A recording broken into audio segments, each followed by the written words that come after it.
अस्सलामुअलैकुम dear students, आज हम डिस्कस करेंगे फर्स्ट ईयर चैप्टर 12 के प्रूफ्स। चैप्टर 12 के सब प्रूफ्स पर मैंने वीडियो बनाई है और बताया है कि कौन सा proof as a long question important है और as a short question important है। मैं आपको ये बता दूं इस चैप्टर के सारे प्रूफ्स मोस्ट इंपॉर्टेंट हैं और प्रूफ्स के बीच में जो MCQs हैं इंपॉर्टेंट मैंने वो भी मार्क करवाए हैं। आप मेरे सारे प्रूफ्स देख सकते हैं। ये हमारे पास शॉर्ट क्वेश्चन में बहुत ज़्यादा होगा। लिमिट अप्रोचेस टू इन्फिनिटी, ये इन्फिनिटी का साइन होता है, याद रखिएगा। Limit approaches to infinity 1 + 1 over n की पावर n मतलब nth टाइम इन्फिनिटी। साथ में even ordered binomial series, binomial series का ये मैंने फॉर्मूला लिख दिया है 1 + nx + n - 1 x² over 2 factorial 3 factorial. यहाँ पे वो -2 -3 होता जाएगा, x की पावर 1 ऐड हो जाएगी। अब हम लिखते हैं replace x by 1 over x। जहाँ जहाँ x होगा वहाँ 1 over x लिखेंगे, जहाँ पर स्क्वायर होगा साथ में वहाँ पर स्क्वायर लगाएंगे। अब जहाँ जहाँ x था हमने वहाँ 1 over n लिख दिया 1 over n और इसके ऊपर स्क्वायर लगा दिया क्योंकि साथ में स्क्वायर था। नेक्स्ट स्टेप में ये देखिए 1 वैसे का वैसे ही इसकी आपस में कटिंग होगी, पीछे क्या बचा 1।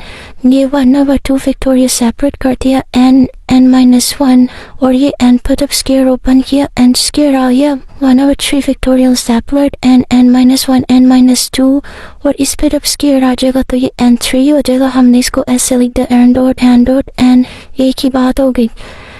1 + 1 ये वैसे की वैसे ही आ जाएगी वैल्यू। अब ये देखिए इस पे n स्क्वायर था, एक स्क्वायर करते गया तो पीछे क्या बचा n -1 over n 1 over 3 factorial ऐसे का वैसे ये वैल्यू कट गई।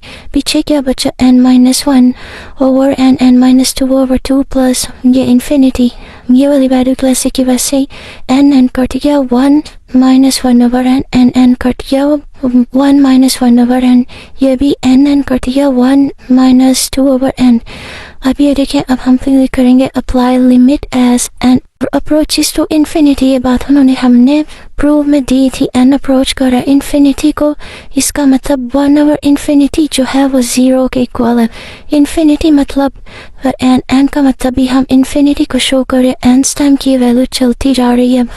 अगर 1 over इन्फिनिटी 0 को अप्रोच करें 1 over n 2 over n 3 over n so on, ये सब भी 0 को अप्रोच करेंगे। अब हम लिमिट अप्लाई करेंगे, जहाँ जहाँ 1 over n होगा वहाँ 0 0 0 इन तीनों की जगह 0 0 पुट कर देंगे। अब ये देखिए इन तीनों की जगह 0 0 पुट कर देंगे, ये वैल्यू खत्म, ये वैल्यू खत्म, ये वैल्यू खत्म। 1 over 2 factorial 3 factorial 4 factorial 5 factorial and so on, ये वैल्यू चलती जाएंगी। इनके कैलकुलेटर से आंसर निकालेंगे तो ये सब आंसर आ जाएंगे। जब इनको प्लस करेंगे तो ये वैल्यू आ जाएगी। ये वैल्यू किसकी इक्वल है? ई के इक्वल। और ये वाला हमारे पास लॉन्ग क्वेश्चन आता होता है पेपर में इम्पोर्टेंट।